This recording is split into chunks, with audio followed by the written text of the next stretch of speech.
এই ভিডিওতে আমরা সপ্তম শ্রেণী তৃতীয় পর্যায়ক্রমিক মূল্যায়নের বাংলা 4 নম্বর স্কুলের প্রশ্নের উত্তরগুলো আলোচনা করব। 1-1 রামকিঙ্কর বেইজ কী নামে পরিচিত? সাঁওতাল ভাস্কর নামে। 1-2 এক চর বসিয়ে দিলেন, কার মুখে চর বসিয়ে দিলেন? গোল্ডির মুখে। 1-3 গ্যাংটক থেকে নাথুলা গিরিশঙ্কটের দূরত্ব মাত্র 26 মাইল। 1-4 মনোহর হর্মরূপে, হর্ম শব্দের অর্থ অট্টালিকা। 1-5 কার নাম দুন্দুভি? দুন্দুভি কি একটি বাদ্যযন্ত্র? 1-6 হঠাৎ কয়েকটি গুলির আওয়াজ, গুলির আওয়াজ কোথায়? বিন্নি ধানের মাঠে। 1-7 বিচ্ছিরি কোন শ্রেণীর শব্দ? অর্ধ তৎসম। 1-8 রূঢ় শব্দের উদাহরণ? মণ্ডপ। 1-9 স্নায়ন কোন ধরনের প্রত্যয়? তদ্ধিত প্রত্যয়। 1-10 উৎসব এলে গোটা পাড়া যেন জেগে ওঠে, রেখাঙ্কিত পদটি কোন কর্তা? নিরপেক্ষ কর্তা। 1-11 উদ্দেশ্য অনুসর্গটি কোন কারকে প্রধানত প্রযুক্ত হয়? নিমিত্ত কারকে, মানে কারোর উদ্দেশ্যে কিছু দিলে সেটাই নিমিত্ত হয়, যে কারোর নিমিত্ত জন্য। 2-এর দাগে আসি। 2-এর দাগে দিয়েছে তার বিমান থেকে নামলেন গণেশের ডেরায়। কে গণেশের ডেরায় নেমেছিলেন? রাষ্ট্রপুঞ্জের মহাসচিব। 2-এর 2 বলেছে তোকে দেখে হেসেই কুরুক্ষেত্র। কুরুক্ষেত্র সম্বন্ধে উদ্দিষ্ট ব্যক্তি কি বলেছে? এটা নরহরির থেকে দিয়েছে। নরহরি না, রবীন্দ্রনাথ ঠাকুরের চিন্তার শিলা আর কি। নরহরি কথাটা বলেছে, এই যে কুরুক্ষেত্র। মাসিমা বলছে ছিনুরু তুই কি পাগল হলি? ছেঁড়া চাদর, একমুখ দাড়ি, সম্মুখে ভাত নিয়ে ভাবনা, সুবলের মা তোকে দেখে হেসেই কুরুক্ষেত্র। নরহরি তখন কুরুক্ষেত্র শব্দটা শুনে বলল যে আমাদের আর্য গৌরবের শ্মশান ক্ষেত্র হলো কুরুক্ষেত্র। তাহলে কুরুক্ষেত্র সম্বন্ধে কি বলেছে? আমাদের আর্য গৌরবের শ্মশান ক্ষেত্র। 2-3 একে তার ছোট্ট শরীর, তার উপর তীরের মতো ছুটতে পারে। এটা গাধার কান থেকে দিয়েছে। কার কথা বলা হয়েছে? টুনু। এটা বইয়ের 114 পাতায় আছে। 2-4 এক দেহে হলো লীন। কারা কারা এক দেহে লীন হলো? কারা ভারতবর্ষে এসে এক দেহে লীন হয়েছে? আর্য, অনার্য, শক, হুন, দ্রাবিড়, চীন, পাঠান, মোগল ভারতবর্ষে এসে এক দেহে লীন হয়েছে। 2-5 দিয়েছে পাখি সব করে রব রাতি পুহাইল। উক্ত মন্তব্যটি কোন কবির? মদনমোহন তর্কালঙ্কার। মদনমোহন তর্কালঙ্কারের প্রভাত বর্ণন কবিতার অংশ। তাহলে কার লেখা? কবি হলেন মদনমোহন তর্কালঙ্কার। 2-6 সেই ধন্য নরকুলে, নরকুলে কে ধন্য হন? লিখবে যে সেই সর্বাপেক্ষা ধন্য বলে কবি মনে করেন মানুষ যাকে কখনো ভোলে না, যে মানুষকে সকল মন্দিরে ঠাঁই দেয়, যাকে সর্বদা পুজো করে।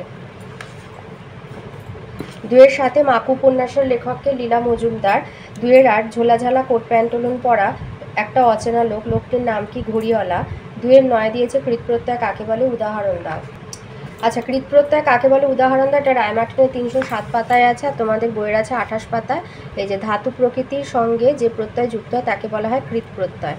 যেমন বধযুক্ত তব্য, বক্তব্য, বা দৃশযুক্ত তব্য, দ্রষ্টব্য। 2-10 দিয়েছে নিজের কাজ নিজে কাজ না করে অন্যকে দিয়ে কাজ করিয়ে নেয় কোন কর্তা? প্রযোজক কর্তা। 2-11 ঋতুতে ঋতুতে যজ্ঞ করেন যিনি, তাকে এক কথায় বলে ঋত্বিক। 2-12 দিয়েছে কূপমণ্ডূক শব্দের দ্বারা কোন অর্থ প্রকাশ পাচ্ছে? কূপমণ্ডূক মানে হচ্ছে কুনো বা সংকীর্ণ চেতা লোক। মানুষ চেনার ক্ষমতা না থাকায় কূপমণ্ডূকেরা সম্পদ দেখে মানুষের উচ্চ নীচ বিচার করে। 2-13 দিয়েছে যে কোনো দুটি মিশ্র শব্দের উদাহরণ দাও। মিশ্র শব্দের উদাহরণ যেমন আকাশগঙ্গা, তৎসম তদ্ভব, তৎসম তদ্ভব, আবার হচ্ছে তোমার তৎসম দেশি হচ্ছে জল ঢাকা, তৎসম বিদেশি জল হাওয়া, তদ্ভব বিদেশি হাট বাজার। তো এখান থেকে যে কোনো দুটো দিয়ে দেবে। 3-1 বলেছে আমার ইচ্ছে হয়েছে, আমি বাধা দেব না, বক্তাকে কার কি ইচ্ছে হয়েছিল? 3-1 তোমার ইচ্ছে হয়েছে, আমি বাধা দেব না। এটা নরহরি বলেছে, এই যে মা ছেলে তুলিয়া লইয়া, না বাবা কাজ নেই তোমার আদর করে, মানে ভাগ্নেকে আদর করার দরকার নেই বলে বাচ্চাটাকে তুলে নিল। নরহরি মাথায় হাত দিয়ে পুনশ্চ চিন্তায় মগ্ন, কাতর হয়ে। তখন মা বলছে বাবা আমায় কাশি পাঠিয়ে দে, আমি কাশিবাসী হব। তখন নরহরি বলছে তা যাও না মা, তোমার ইচ্ছে হয়েছে, আমি বাধা দেব না। তাহলে বক্তা হলো নরহরি। কার কি ইচ্ছে হয়েছিল? নরহরির মার ইচ্ছে হয়েছিল কাশিবাসী হবার বা কাশিতে যাবার। 3-2 কালিম্পংয়ের মধ্যে টেলিফোনের বন্দোবস্ত করেছিলেন, কিভাবে টেলিফোন বসানোর ব্যবস্থা হয়েছিল? এই উত্তরের মান হচ্ছে 2, তাই এখান থেকে এই প্রশ্নটার উত্তরটাই লিখবে যে 25শে বৈশাখের সন্ধ্যায় বিশ্বকবি রবীন্দ্রনাথ ঠাকুর কালিম্পংয়ের তার নিজের ঘরে বসে নবরচিত কবিতা আবৃত্তি করবেন এবং তা সরাসরি বেতারে সম্প্রচারিত হবে। অথচ তখন কালিম্পংয়ে টেলিফোন সংযোগ ছিল না, তাই জন্মদিনে কবিকণ্ঠের কবিতা আবৃত্তি সম্প্রচার করাকে উপলক্ষ করে কালিম্পংয়ে টেলিফোন সংযোগ স্থাপিত হয়েছিল। তিনের তিনে বলেছে আজকের দিনেই গাধাগুলো লোপাট হয়ে গেল, বক্তাকে বক্তা সমরেশ কোন দিনের কথা বলা হয়েছে? ওই উদ্ধৃতিটা 110 পাতায় আছে, এটা গাধার কান শরদিন্দু বন্দ্যোপাধ্যায়ের লেখা, এখান থেকে নেওয়া হয়েছে। লিখবে যেদিন টাউন স্কুলের সঙ্গে মিশন স্কুলের ফুটবল ম্যাচের কাপ ফাইনাল ছিল সেই দিনের কথা বলা হয়েছে। 4-এর 1-এ দিয়েছে কালো স্রোতে ধৌত নাম নিত্য সমুজ্জ্বল, তাৎপর্য লেখো। এটাও 2 নম্বরে, তাই এই উত্তরটাকেই দুটো একসাথে করে লিখে দেবে যে কালো স্রোতে অহংকারী সাম্রাজ্যবাদীদের নাম ধুয়ে যায়, যারা ইটকাঠ পাথরের সৌধ তৈরি করে নিজেদের নাম অক্ষয় করতে চেয়েছিল। কিন্তু কালো স্রোতে মানব কল্যাণে নিবেদিত সেই সমস্ত মানুষগুলোর স্মৃতি গ্রাস করতে পারে না যারা মানুষের হৃদয় সিংহাসন অধিকার করে আছে। 4-এ 2-এ বলেছে শ্বেতা হতে সবে আনে উপহার, শ্বেতা হতে বলতে কোথা থেকে আর উপহার বলতে কি বোঝানো হয়েছে? এই উত্তরটা লিখবে উদ্ধৃত অংশে শ্বেতা বলতে পশ্চিমী দেশগুলোর কথা বলা হয়েছে। পশ্চিমী দেশগুলি আধুনিক প্রযুক্তিবিদ্যায় উন্নত, সেখান থেকে সেই প্রযুক্তিবিদ্যার ধারা নিয়ে আসাকে কবি উপহার নিয়ে আসা বলেছেন। 4-এ 3 বলেছে কাল থেকে মনে মনে লেগে আছে খটকা, খটকা শব্দের অর্থ কি? সন্দেহ। কি খটকা মনে লেগে আছে? এই প্রশ্নের উত্তরটা দেবে যে কাল থেকে মনে মনে লেগে আছে খটকা, কাল থেকে কি খটকা লেগেছে, শুধু এইটা বলবো, এই লাস্টের লাইনটা বলবো না। ছেলেটির মনে ঝোলাগুড় কিসে দেয়া হয় তা নিয়ে সন্দেহ দেখা দেয়, সাবান না পটকায় দুটির কোনটিতে সে ঠিক করতে পারে না, এই বিষয়টি তার কাছে খটকা লাগে। 5-এর দাগে আসি। 5-এর 1-এ বলেছে কালিয়ার বন থেকে মাকু গল্প অবলম্বনে তার সংক্ষিপ্ত বিবরণ দাও। আচ্ছা, মাকু গল্পে কালিয়ার বোন কেমন বলা হয়েছে সেই অবলম্বনে তার সংক্ষিপ্ত বিবরণ লিখবে সোনাটিয়াদের বাড়ি থেকে বের হয়ে গলির পরেই বড় রাস্তা, তারপরে রয়েছে সোনাটিয়াদের বাড়ি থেকে বের হয়ে গলির পরেই বড় রাস্তা, তারপরে রয়েছে গির্জা এবং তারও পরে রয়েছে গোরস্থান। সেই গোরস্থান পার হয়ে যেতে হয় শুনশুনির মাঠে, আগে এখানে ডাকাত পড়তো। শুনশুনির মাঠ পার হলে দূর থেকে ঘন নীল কালিয়ার বন দেখা যায়, গোরস্থানের পাশ দিয়ে যেতে হয়। লোকমুখে প্রচলিত আছে কালিয়ার বনে কেউ গেলে আর ফেরে না। কালিয়ার বনের ভয়ঙ্করের গা থেকে গুলি ঠিকরে পড়ে, এ অনেকে নিজের চোখে দেখা।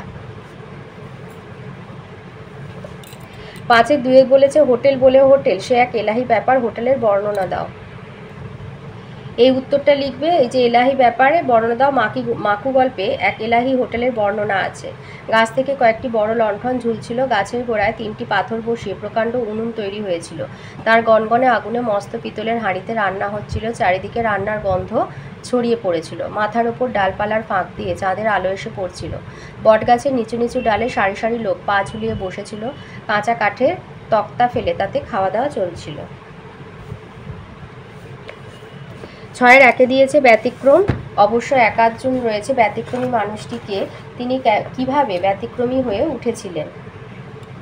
এই উত্তরটা লিখবে, এটা পাগলা গণেশ থেকে দিয়েছে। প্রশ্নোক্ত অংশটি সাহিত্যিক শীর্ষেন্দু মুখোপাধ্যায়ের পাগলা গণেশ নামক কল্পবিজ্ঞানের কাহিনী থেকে নেওয়া হয়েছে। এখানে ব্যতিক্রমী মানুষটি হল স্বয়ং পাগলা গণেশ। গল্পে বর্ণিত 3598 সালেরও 150 বছর পূর্বে যখন মৃত্যুঞ্জয় টনিক আবিষ্কৃত হয়, তখন অন্য অনেকের মতো গণনা ও তার 50 বছর বয়সে তা পান করেন।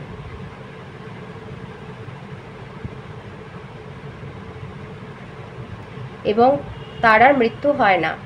প্রায় সময় থেকে শিল্পবিরোধী আন্দোলনও শুরু হয়। মানুষের কাছে তখন থেকে বিজ্ঞান হয়ে উঠেছিল চর্চার একমাত্র বিষয়। চর্চার বিষয় থেকে অনিবার্যভাবে বাদ পড়ে যায় সাহিত্য, শিল্প, সঙ্গীত। বিষয়গুলিকে মানুষ অনাবশ্যক বলে বিবেচিত করে।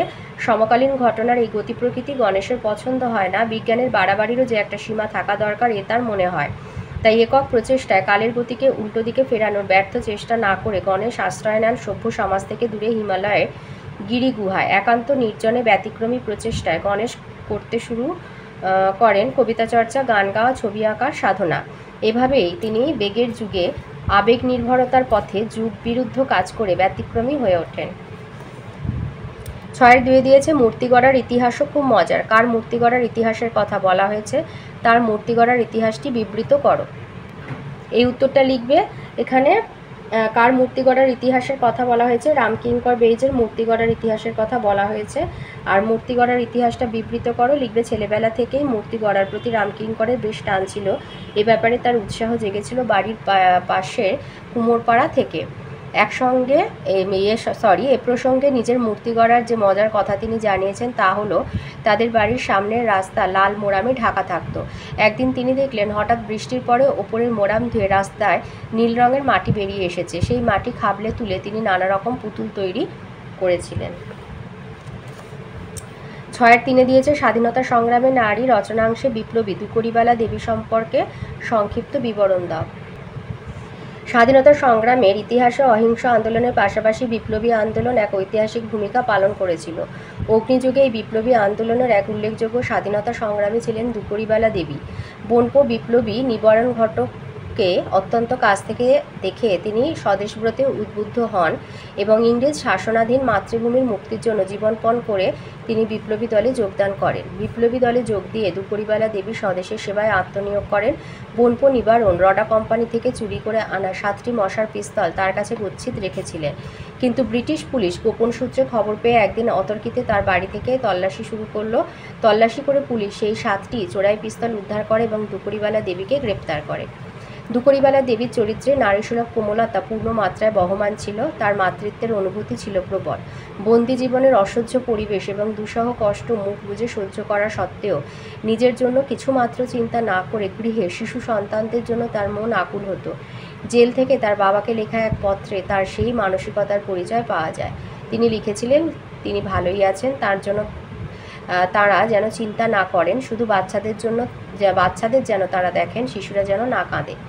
যে স্বাধীন ভারতের স্বপ্ন দেখে তিনি স্বদেশের সেবায় মন প্রাণ সঁপে দিয়েছিলেন, জীবদ্দশায় সেই স্বাধীন দেশ তিনি দেখতে পেরেছিলেন কিনা জানা নেই। অগ্নিযুগের এই মহীয়সী নারী জীবনাবসানে একটা যুগের অবসান হয়েছিল। 7 দাগে আসি। 7 একে দিয়েছে 21 কবিতায় 21 গুরুত্ব কবিতা অবলম্বনে আলোচনা করো। এই উত্তরটা লিখবে যে 21 ফেব্রুয়ারির ইতিকথা আসলে এক জোরালো ভাষা আন্দোলনের ইতিহাস। 1947 খ্রিস্টাব্দে ধর্মের ভিত্তিতে দুটি স্বাধীন দেশের জন্ম হয়, ভারত ও পাকিস্তান। পাকিস্তানে ভাগে পড়ে পূর্ববঙ্গ পশ্চিম পাকিস্তানের থেকে কেবল স্থানিক দূরত্বেই অবস্থিত ছিল না, দুটি স্থানের ভাষা সংস্কৃতির মধ্যেও ছিল যথেষ্ট ফারাক। তাই যখন পশ্চিম পাকিস্তান রাজনৈতিক প্রভাব খাটিয়ে পূর্ব পাকিস্তানের ওপর বাংলার বদলে উর্দুকে রাষ্ট্রভাষা হিসাবে চাপানোর চেষ্টা চালায়, তখন মাতৃভাষা প্রীতি ও ভাষার প্রতি দায়বদ্ধতার উত্তাল হয়ে ওঠে দায়বদ্ধতায় পূর্ববঙ্গ।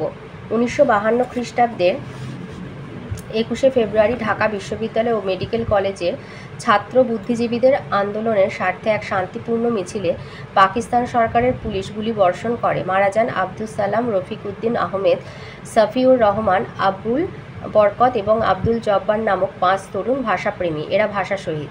এই মৃত্যু আর হিংসার রক্ত ভাষা আন্দোলনকে দেয় গণ আন্দোলনের জমাট রূপ। 1971 খ্রিস্টাব্দে স্বাধীন জনপ্রজাতন্ত্রী বাংলাদেশের আত্মপ্রকাশের মধ্যে এই আন্দোলন সমাপ্ত হয়। 1919 খ্রিস্টাব্দে 17 নভেম্বর ইউনেস্কো এই 21 ফেব্রুয়ারি দিনটিকে আন্তর্জাতিক ভাষা দিবস ও আন্তর্জাতিক মাতৃভাষা দিবসের মর্যাদা দান করলে বঙ্গভাষা এক বিশ্বমাতৃক মর্যাদায় ভূষিত হয়।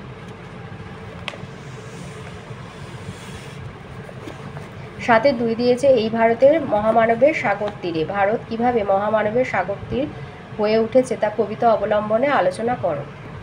এই উত্তরটা বলবে সাগর অগাধ জলরাশির ভাণ্ডার।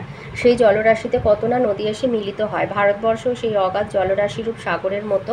এখানে নানা সময় নানা সাম্রাজ্যলোভীর দল এসে মিলিত হয়েছে নানা উদ্দেশ্য সাধনের জন্য। এরা আবার বিলীনও হয়ে গিয়েছে নিজের ক্ষমতার দম্ভে। কবি বলেছেন ভারতের পবিত্র করা তীর্থনীরে সবাই স্নান করেছে।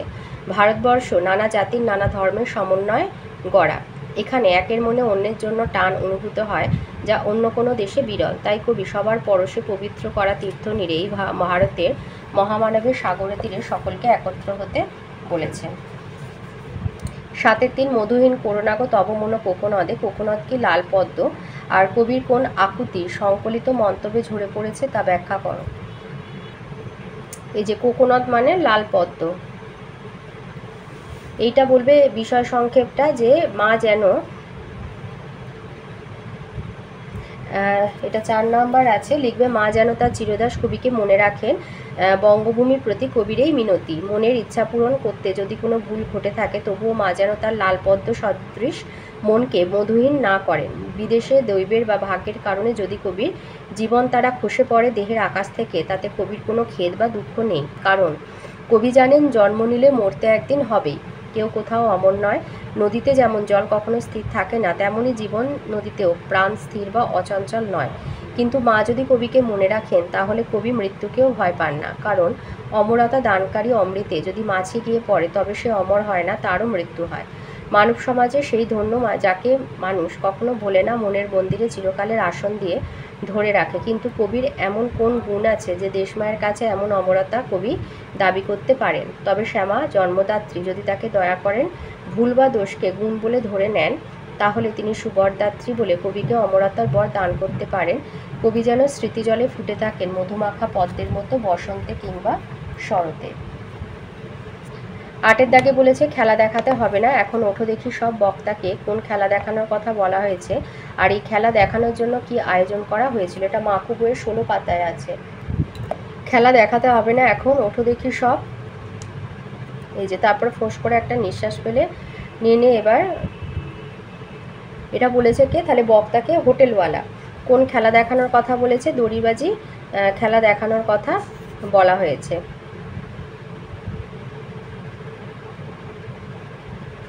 আর এই খেলা দেখানোর জন্য কিরম আয়োজন করা হয়েছিল, এখানে লিখবে যে একজনের হাত ধরে একজন ঝুলে নিমেষের মধ্যে নিচের মাটিতে যারা ছিল তাদেরও টপাটপ করে ওপরে তুলে নিল। তারপরে হোটেলওয়ালা তাল দিতে লাগলো, আর দড়ির ওপরে সেজে কত দৌড়, কত ঝাঁপ, কত ডিগবাজি, কত নাচ। চমকে গিয়ে জিপ কামড়ে মাঝখানে টিয়া একটু কেঁদে নিল। তারপর ওপর থেকে ঝুপঝাপ করে একজনের পিঠে একজন যেমনই নেমে পড়ল, টিয়াও না হেসে পারল না।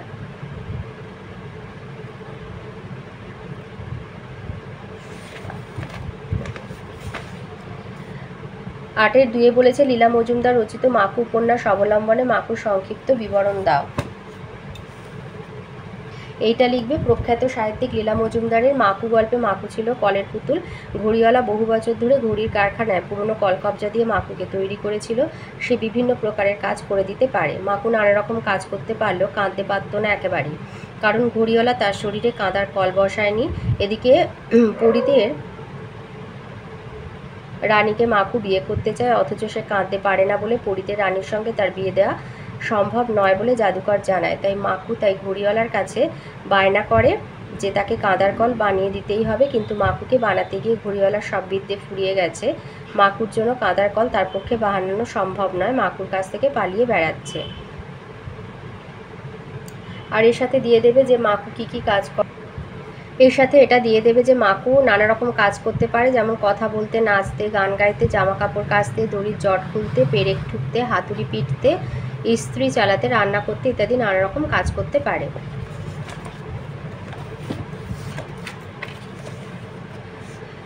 8-এর 9 দাগে দিয়েছে বিদ্যালয়ের গ্রন্থাগারে প্রয়োজনীয় কিছু বই কেনার আবেদন জানিয়ে প্রধান শিক্ষকের কাছে একটা চিঠি লেখো। এই চিঠিটা লিখে দেবে মাননীয় প্রধান শিক্ষক মহাশয়, সমীকৃষ্ণ স্কুলের নাম দেবে, বিষয় গ্রন্থাগারের জন্য প্রয়োজনীয় বই কেনার আবেদন। লিখবে মহাশয়, আমরা আপনার বিদ্যালয়ের 7ম শ্রেণীর ক বা খ যা হোক দেবে বিভাগের ছাত্রবৃন্দ, এখানে খ আছে, মেয়ে হলে ছাত্রীবৃন্দ দেবে। আমরা সবাই জানি বিদ্যালয়ের পঠন পাঠনের জন্য গ্রন্থাগারের কিছু অপরিসীম প্রয়োজনীয়তা আছে। আমাদের বিদ্যালয়ে যে গ্রন্থাগারটি রয়েছে তাতে প্রয়োজনীয় বইয়ের সংখ্যা খুব কম। পাঠ্য প্রতিটি বিষয়ের জন্য উপযোগী সহায়ক বই গ্রন্থাগারে থাকলে তা আমাদের জ্ঞান বৃদ্ধির জন্য খুবই উপযুক্ত হবে। তার পাশাপাশি সহায়ক গ্রন্থগুলির সংখ্যায় একাধিক হলে তা আমাদের প্রত্যেকের প্রয়োজন পূর্ণ করতে পারবে। আপনি যদি আমাদের প্রয়োজন বিবেচনা করে গ্রন্থাগারে পর্যাপ্ত বইয়ের ব্যবস্থা করেন, তাহলে আমাদের খুবই উপকার হবে। বিনীত 7ম শ্রেণী খ বিভাগের ছাত্রবৃন্দ।